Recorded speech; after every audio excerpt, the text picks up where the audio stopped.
Bismillahirrahmanirrahim. Assalamualaikum warahmatullahi wabarakatuh.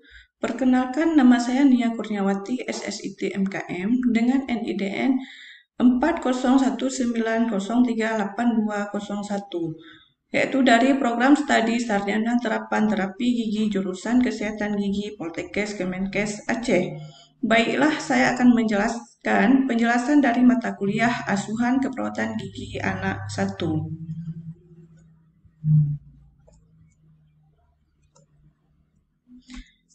Adapun deskripsi mata kuliah ini, mata kuliah Asuhan Keperawatan Gigi Anak 1 memberikan pengetahuan pembelajaran tentang proses asuhan keperawatan gigi dan mulut pada anak yang diterapkan dalam memberikan pelayanan kesehatan gigi dan mulut pada anak yang tepat. Jadwal mengajar: pertama, hari Rabu dengan kode mata kuliah HTA58, mata kuliah Asuhan Keperawatan Gigi Anak 1 dengan jumlah SKS 2 dengan waktu jam 11, ruang kelas reguler A dengan jumlah mahasiswa 37 mahasiswa. Hari kedua yaitu hari Kamis, HTA58 dengan mata kuliah Asuhan Keperawatan Gigi Anak 1 dengan jumlah SKS 2 SKS dengan waktu jam 14.00, ruangan kelas reguler B dengan jumlah mahasiswa 36 mahasiswa. Capaian pembelajaran dari Prodi, yang pertama S9 ataupun CPL 1, diharapkan mampu memahami tentang asuhan keperawatan gigi anak. Kemudian KU1 ataupun CPL 2 mampu membahas perilaku anak dalam perawatan gigi dan mulut serta faktor-faktor yang mempengaruhinya. KU2 ataupun CPL 3 mampu menunjukkan manajemen perilaku anak dalam keperawatan gigi dan mulut. KU3 ataupun CPL 4 mampu memecahkan masalah kesehatan gigi dan mulut yang sering ditemukan pada anak. P5 ataupun CPL 5 proses asuhan keperawatan gigi anak. Kemudian KK3 ataupun CPL 6 mampu menerapkan pelayanan asuhan kesehatan gigi anak dari perspektif psikologi. Capaian pembelajaran mata kuliah ini ataupun CPMK, pertama CPMK 1 yaitu terdiri dari P5 dan KU2 yaitu prinsip dasar bermutu. CPMK 2 terdiri dari KU2 dan KU3 bermutu memecahkan masalah sesuai keahlian. CPMK 3 ataupun terdiri dari KU3, KK3 bermutu kemudian konsep komputasi. CPMK 4 terdiri dari KK3 dan S9 bermutu bertanggung jawab. Kemudian CPMK 5, S9 dan KU1 bertanggung jawab dan konsep komputasi. Kemampuan yang diharapkan yaitu sub CPMK. Minggu pertama diharapkan mahasiswa menjelaskan asuhan keperawatan gigi anak dan memberikan contoh. Minggu kedua, mahasiswa menjelaskan proses, prosedur, dan fungsi. Minggu ketiga, mahasiswa memahami perilaku anak dalam perawatan gigi. Minggu keempat, mahasiswa menyebutkan dan menjelaskan faktor yang mempengaruhi perilaku anak dalam perawatan gigi dan mulut. Minggu kelima dan keenam, mahasiswa mampu memahami cara memecahkan masalah kesehatan gigi dan mulut yang sering ditemukan pada anak serta perawatan gigi anak dari perspektif psikologi. Minggu ketujuh, mahasiswa menerapkan manajemen perilaku anak dalam perawatan gigi dan mulut. Minggu ke-9 dan 10, mahasiswa menyelesaikan masalah kesehatan gigi dan mulut pada anak dengan baik. Minggu ke-11 dan 12, mahasiswa menerapkan cara pemeliharaan kesehatan gigi dan mulut pada anak berdasarkan usia dan pemberdayaan orang tua dalam pemeliharaan kesehatan gigi anak. Minggu ke-13, mahasiswa memberikan pendidikan kesehatan gigi anak dan dapat menjelaskan pengaruh gizi terhadap kesehatan gigi anak. Minggu ke-14, mahasiswa merancang sebuah program usaha kesehatan gigi sekolah dan usaha kesehatan gigi sekolah inovatif yang diterapkan pada anak sekolah dasar. Adapun materi pembelajaran, yang pertama, pengenalan asuhan keperawatan gigi anak dalam pelayanan kesehatan gigi dan mulut.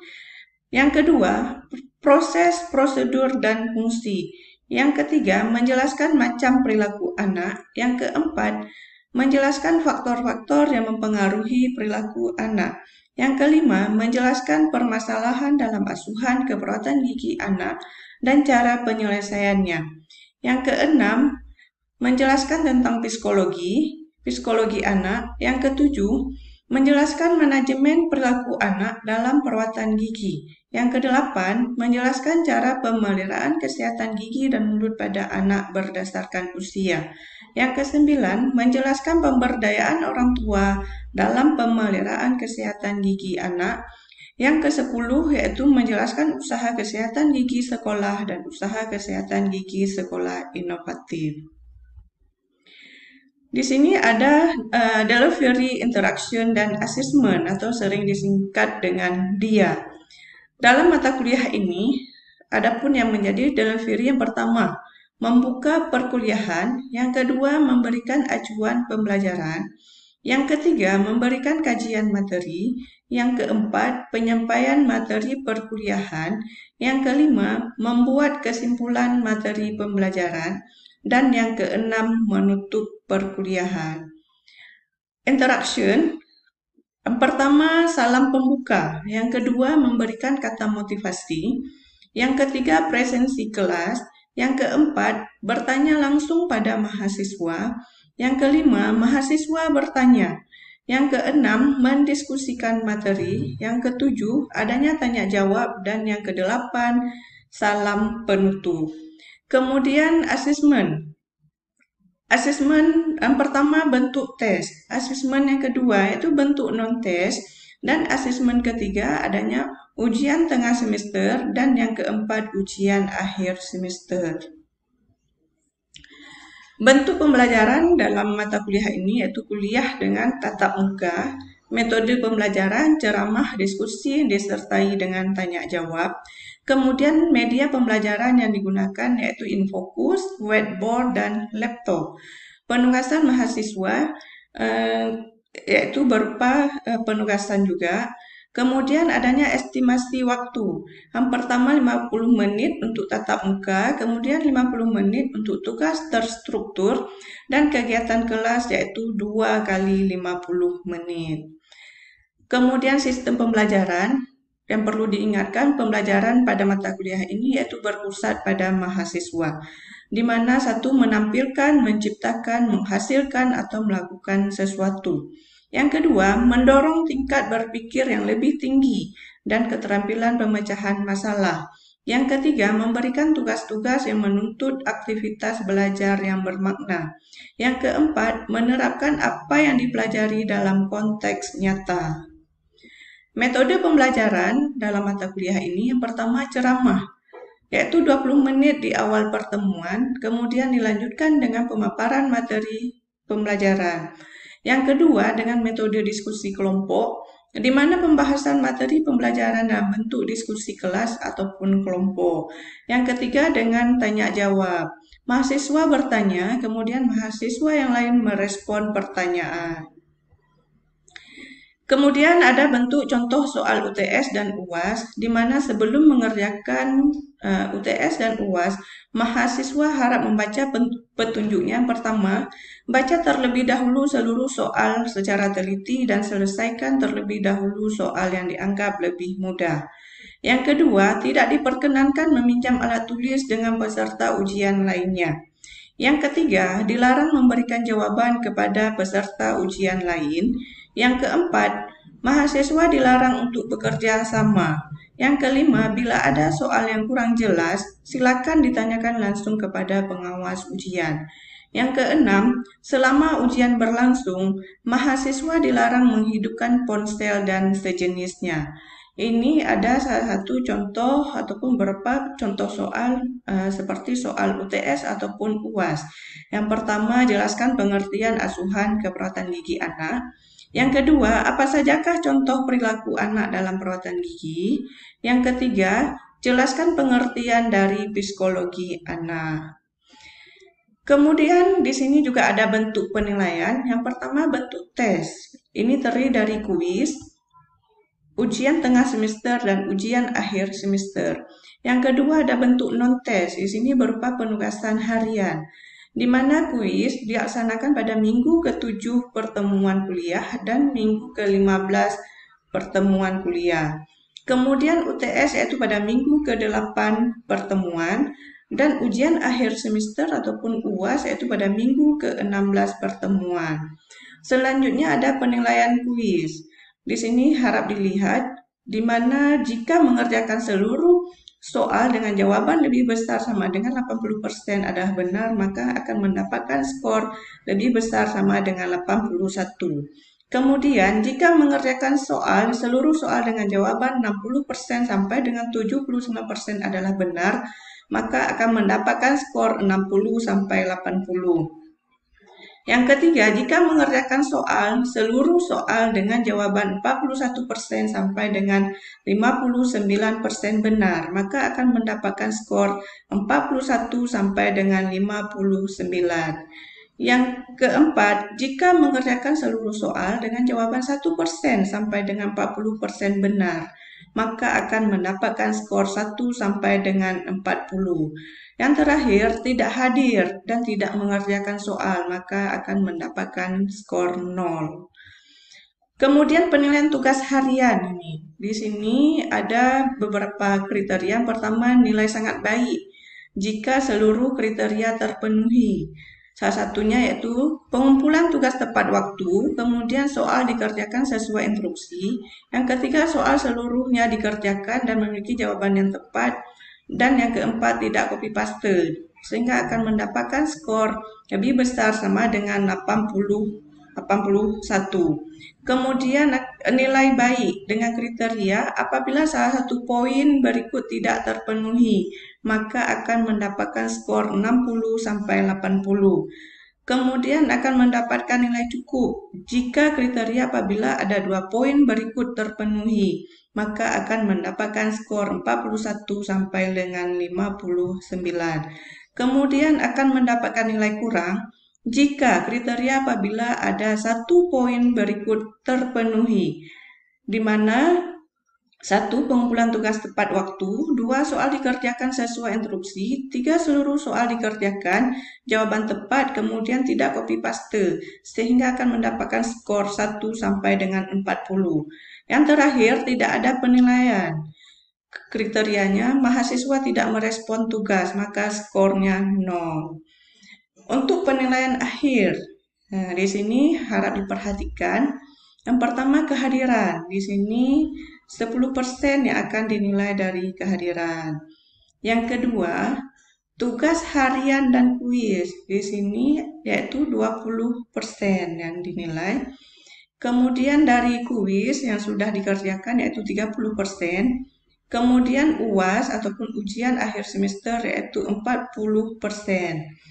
Jadi nilai akhir yang akan didapatkan untuk semua mahasiswa yaitu akan mendapatkan nilai A jika 80 sampai dengan 100, nilai B jika 70 sampai dengan 79, nilai C 60 sampai dengan 69, dan nilai D 50 sampai dengan 59, kemudian nilai E 0 sampai dengan 49. Jadi diharapkan untuk semua mahasiswa harap mengikuti semua penilaian yang sudah diberikan. Kemudian harap mengikuti semua tugas-tugas yang sudah diberikan oleh dosen, yaitu pada saat proses belajar mengajar. Kemudian yang harus diperhatikan juga yaitu seperti dalam menjawab soal pada saat UTS dan UAS ini, harap tolong diperhatikan baca terlebih dahulu seluruh soal secara teliti dan selesaikan terlebih dahulu soal yang dianggap lebih mudah. Kemudian, tidak diperkenankan meminjam alat tulis dengan peserta ujian lainnya. Kemudian, dilarang memberikan jawaban kepada peserta ujian lain. Selanjutnya, dilarang untuk bekerja sama. Bila ada soal yang kurang jelas, silakan ditanyakan langsung kepada pengawas ujian.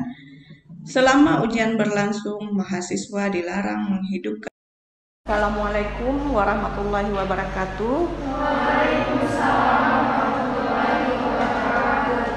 Baiklah, pada hari ini kita kembali berjumpa dengan mata kuliah asuhan keperawatan gigi dan mulut anak 1. Jadi sebelum kita memulai mata kuliah ini, sebaiknya kita membaca doa terlebih dahulu. Silakan.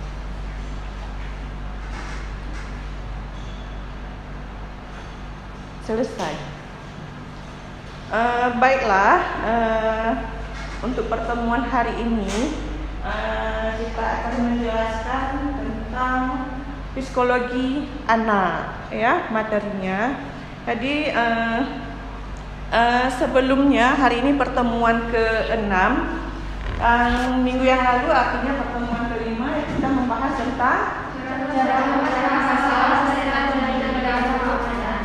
memecahkan masalah kesehatan gigi dan mulut pada anak. Jadi pada hari ini kita akan membahas tentang psikologi anak. Jadi sebelum saya masuk materi, saya akan menjelaskan dulu ini capaian pembelajarannya untuk hari ini, ya. Mata kuliah asuhan keperawatan gigi anak 1, pokok bahasanya psikologi anak, kemudian sub pokok bahasan perawatan gigi anak dari perspektif psikologi dengan waktu 2 kali 50 menit. Artinya kan 2 SKS mata kuliah ini, ya. Adapun tujuan instruksional umum ataupun indikator capaian pembelajaran secara umum, mahasiswa dapat meningkatkan pengetahuan, wawasan dan kompetensi tentang pelayanan asuhan kesehatan gigi anak dari perspektif psikologi, ya.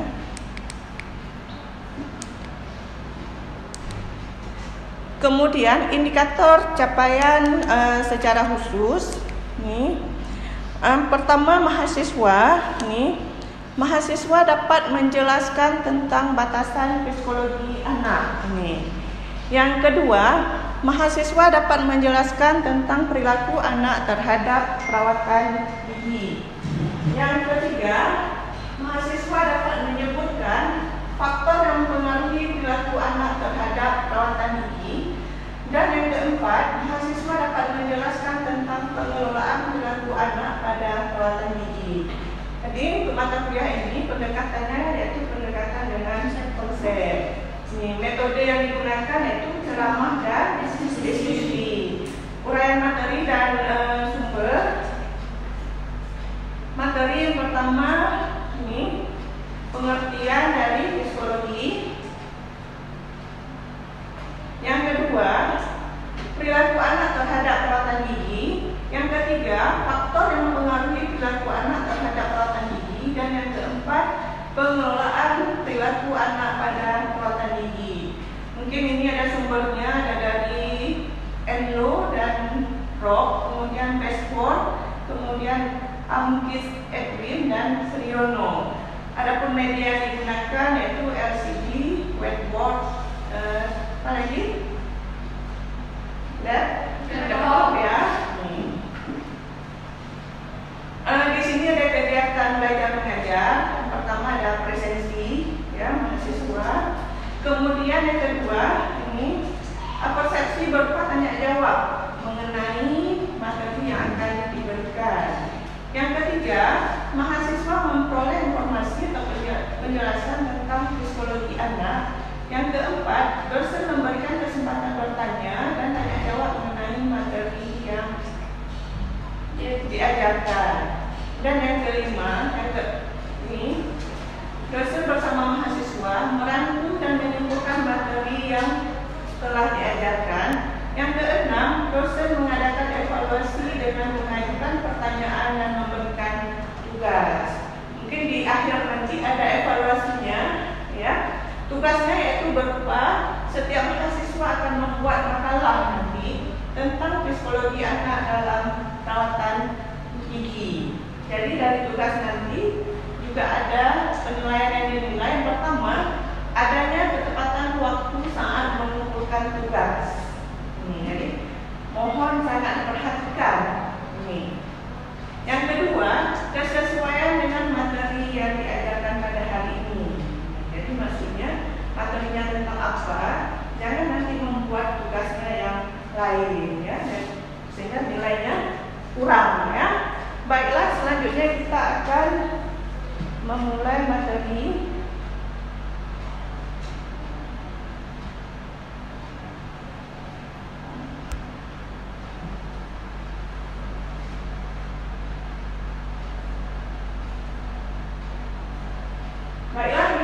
pada hari ini, psikologi anak, yaitu dalam perawatan gigi anak dari perspektif psikologi. Ya. Apa itu definisi ilmu psikologi? Mungkin di sini ada beberapa ini. Ada menurut Wilhelm Wundt, ada menurut Dakir, ada menurut Muhyiddin Shah, menurut Knecht dan John Produce nih. Jadi ilmu psikologi ini yaitu ilmu yang mempelajari tentang pengalaman-pengalaman yang muncul pada manusia seperti perasaan panca indera, feeling, kehendak, pikiran dan lain-lain. Kemudian, sedangkan menurut Dakir, ilmu psikologi ini adalah ilmu yang membahas tentang tingkah laku manusia dalam hubungannya dengan lingkungannya. Sedangkan menurut Muhyiddin Shah, ilmu psikologi ini ilmu yang mempelajari tingkah laku terbuka dan tertutup pada manusia, baik selaku individu maupun kelompok dalam hubungannya dengan lingkungan. Kemudian menurut Knecht, ilmu yang mempelajari tentang pengalaman dan tingkah laku manusia secara sistematis. Sedangkan menurut Jones, ilmu psikologi ini ilmu yang mempelajari tingkah laku lahiriah dengan menggunakan metode observasi yang objektif terhadap pasangan. Jadi banyak pendapat ya tentang definisi dari ilmu psikologi ini. Ya. Kemudian kita membahas tentang psikologi anak. Yang tadi masih tentang ilmu psikologi. Apa itu psikologi anak? Psikologi anak adalah ilmu yang mempelajari tentang perubahan perkembangan pada bayi, anak sampai dengan remaja. Ilmu ini menganalisa pertumbuhan anak secara keseluruhan, mulai dari pertumbuhan dan perkembangan fisik motorik atau gerakan hingga perkembangan kognitif ataupun otak sampai dengan pembentukan kepribadian dan identitas seorang anak. Di sini psikologi anak ini memiliki jangkauan topik yang sangat luas. Jadi dia nggak sempit ya, sangat luas ini. Pertama, perkembangan fisik ini mengamati pertumbuhan individual dan perkembangan sistem organ sampai dengan anak mencapai usia dewasa. Mungkin pertemuan dari 1 sampai dengan 5 sudah banyak penjelasan yang sudah saya berikan ya. Perkembangan kognitif ini di sini berhubungan dengan perkembangan kapasitas mental sebagaimana kemampuan motorik ini berbahasa dan memecahkan masalah anaknya. Kemudian yang kedua, perkembangan sosial. Di sini merujuk mengenai bagaimana seseorang secara emosional memberikan respon terhadap berbagai situasi. Jadi seorang anak itu juga bisa memberikan respon, ya. Kemudian perkembangan memori ini di sini dekat hubungannya dengan perkembangan otak ataupun kognitif dan mengamati bagaimana proses ingatan bekerja dan berkembang. Jadi kalau sama anak atau seorang anak itu banyak dia melalui suatu proses, ya. Ini ada definisi anak ini, ya. Menurut Undang-Undang Nomor 23 ini tahun 2002 tentang perlindungan anak ini. Pertama, anak itu yaitu seseorang yang belum berusia 18 tahun. Termasuk anak yang masih dalam kandungan. Mulai dari dalam kandungan sudah dihitung seorang anak. Ini kalau menurut Undang-Undang Nomor 23 tahun 2002. Ya. Kemudian kalau menurut UNICEF yaitu penduduk yang berusia masih 0 sampai dengan 18 tahun. Ini. Kemudian, sedangkan definisi anak menurut WHO ini, seseorang di dalam kandungan sampai dengan usia 19 tahun. Jadi agak berbeda, 1 tahun. Ya. Ini. Selanjutnya, kita akan membahas perilaku anak terhadap perawatan gigi. Suatu kondisi kesehatan gigi tiap anak itu pasti berbeda.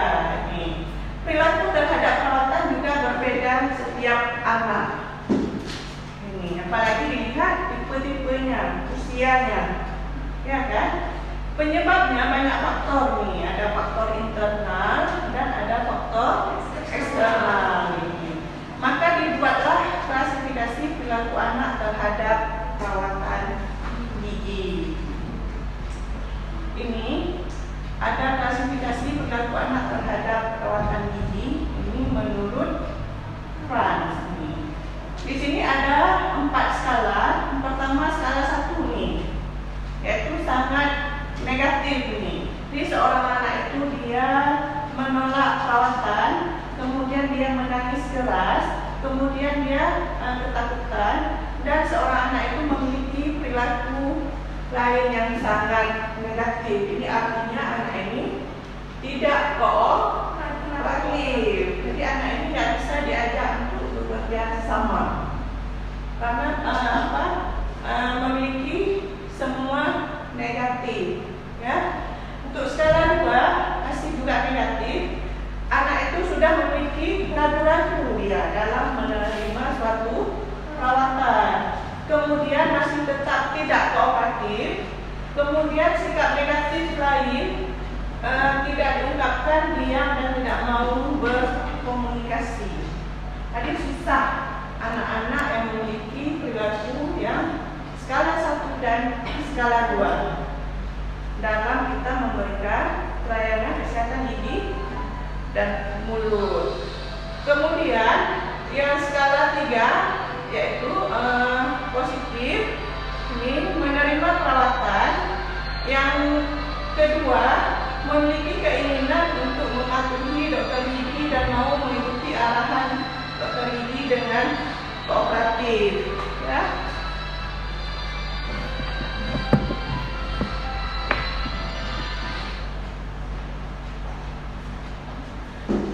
Skala 4 ini sudah sangat positif ini. Di sini seorang anak sudah memiliki hubungan baik ya dengan dokter gigi. Kemudian dia tertarik dengan semua ajakan dan dapat berkomunikasi yang baik dengan dokter gigi ataupun perawat gigi. Jadi antara skala 3 dan skala 4 ini ya, seorang anak ini sudah adanya sikap kooperatif, artinya sudah bisa kita ajak untuk bekerja sama dalam melakukan perawatan gigi dan mulut. Sedangkan menurut Urek ini, perilaku anak ini, pertama ada perilaku kooperatif, ya. Yang kedua perilaku tidak mampu kooperatif, dan yang ketiga potensial kooperatif. Jadi kita lebih melihat yang potensial ini. Di potensial ini apa saja nih sikap yang dia muncul ini? Pertama, dia tidak terkontrol. Yang kedua, dia menentang ini. Yang ketiga, dia malu ataupun takut ini. Yang keempat, dia tegang. Dan yang kelima, dia merengek. Ini sikap-sikap ini semua kita dapat pada seorang anak dalam melakukan perawatan gigi dan mulut. Ya. Baiklah, untuk pertemuan hari ini sampai di sini dulu. Ya. Jangan lupa sebelum menutup perkuliahan kita hari ini kita kembali berdoa. Silakan.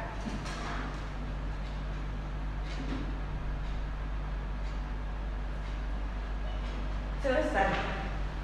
Baiklah, pertemuan hari ini sampai di sini dulu. Lebih dan kurang ibu mohon maaf. Assalamualaikum warahmatullahi wabarakatuh. Waalaikumsalam.